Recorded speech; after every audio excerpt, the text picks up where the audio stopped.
ಎಪಿಸೋಡ್ನ ಸ್ಟಾರ್ಟಿಂಗ್ನಲ್ಲಿ ನಾವು ದೋಕ್ಯುಂಗ್ ಮ್ಯೂಲ್ ಮಾಂಗ್ನ ಕೈ ಹಿಡ್ಕೊಂಡಿರೋದನ್ನ ನೋಡ್ತೇವೆ. ಆಗಲೇ ಮ್ಯೂಲ್ ಮಾಂಗ್ ಟೈಮ್ನ ರಿವರ್ಸ್ ಮಾಡ್ತಾನೆ ಮತ್ತೆ ದೋಕ್ಯುಂಗ್ಗೆ ಅಲ್ಲಿಂದ ಕರ್ಕೊಂಡು ಹೋಗ್ಲಿಕ್ಕೆ ತಾಗ್ತಾನೆ. ಮ್ಯೂಲ್ ಮಾಂಗ್ ದೋಕ್ಯುಂಗ್ಗೆ ಹೇಳ್ತಾನೆ, ನೀನೀಗ ಸಾಯ್ಬಾರ್ದು ಅಂದರೆ ನನ್ನ ಕೈ ಬಿಡಬೇಡ. ನಂತರ ಅವರಿಬ್ರು ಒಂದು ಕೆಫೆಗೆ ಬರ್ತಾರೆ. ಮತ್ತೆ ಇಲ್ಲಿ ತನಕ ದೋಕ್ಯುಂಗ್ ಅವನ ಕೈ ಬಿಟ್ಟಿರಲಿಲ್ಲ. ದೋಕ್ಯುಂಗ್ ಅನ್ಕೋತಾಳೆ, ನಾನು ಇವನು ಯಾರು ಅಂತ ಹೇಗೆ ಕೇಳಲಿ. ಮ್ಯೂಲ್ ಮಾಂಗ್ ದೋಕ್ಯುಂಗ್ಗೆ ಹೇಳ್ತಾನೆ, ನಿನಗೆ ನನ್ನ ಮೇಲೆ ಇನ್ನೂ ನಂಬಿಕೆ ಬರಲಿಲ್ಲ.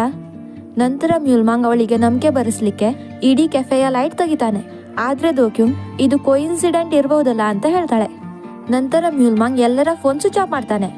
ಅದಕ್ಕೆ ದೋಕ್ಯುಂಗ್ ಹೇಳ್ತಾಳೆ, ನಿನ್ನ ಪವರ್ ಎಲೆಕ್ಟ್ರಿಸಿಟಿ ಇರ್ಬೋದಲ್ಲ. ದೋಕ್ಯುಂಗ್ಗೆ ಇನ್ನೂ ನಂಬಿಕೆ ಬರದೇ ಇರೋದನ್ನ ನೋಡಿ ಮಾಂಗ್ ಮ್ಯೂಲ್ ಶೂಟಿಂಗ್ ಸ್ಟಾರ್ ಕಾಣಿಸ್ತಾನೆ. ಇದನ್ನ ನೋಡಿ ಎಲ್ಲರೂ ಸದ್ಯದಲ್ಲೇ ಪ್ರಳಯ ಬರುತ್ತೆ ಅಂತ ಭಯ ಬೀಳ್ತಾರೆ. ಮತ್ತೆ ದೋಕ್ಯುಂಗ್, ನನಗೆ ನಿನ್ ಮೇಲೆ ನಂಬಿಕೆ ಇದೆ, ಇದೆಲ್ಲ ಬೇಗ ನಿಲ್ಸು ಅಂತ ಹೇಳ್ತಾಳೆ. ಆ್ಯಂಡ್ ಮ್ಯೂಂಗ್ ಮಾಲ್ ಎಲ್ಲ ನಾರ್ಮಲ್ ಮಾಡ್ತಾನೆ. ಮ್ಯೂಲ್ ಮಾಂಗ್ ದೋಕ್ಯುಂಗ್ಗೆ ಹೇಳ್ತಾನೆ,